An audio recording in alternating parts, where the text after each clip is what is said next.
Quentin has this love for what's gone before him, which has served him well, throughout his career, in terms of what he serves to an audience and how he presents it.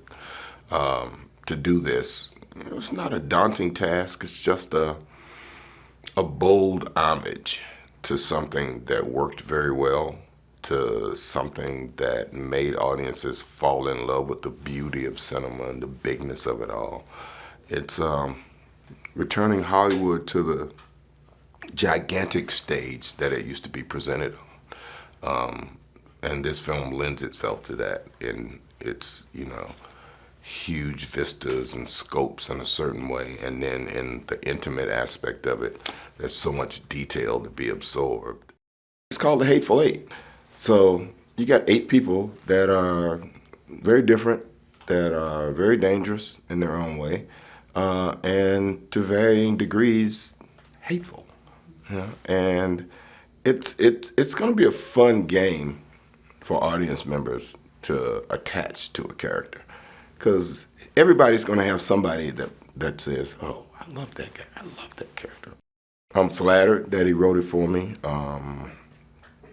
I think Quentin's a pretty good gauge of what my abilities are, and he does push my limits. He does, give me things that excite me, that make me think, that make me want to flesh that character out in a way that only I could do for him, because he gives me so much stuff that kind of tests me in a way, in terms of, not just my acting ability, but my intellectual ability to think through that character and figure out what that character's doing while he's doing it.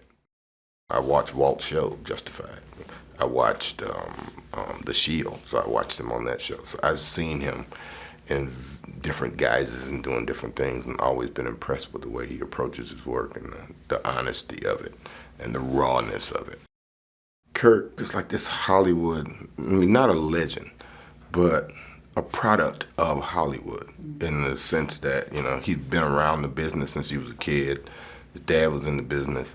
He has done numerous things that are varied and different and exciting, and he's very savvy, and he has a great ear for dialogue. He has a great sense of authenticity in everything that he does, and there's essentially a real cowboy that lives inside Kurt, that he's having a really, really wonderful time doing this guy.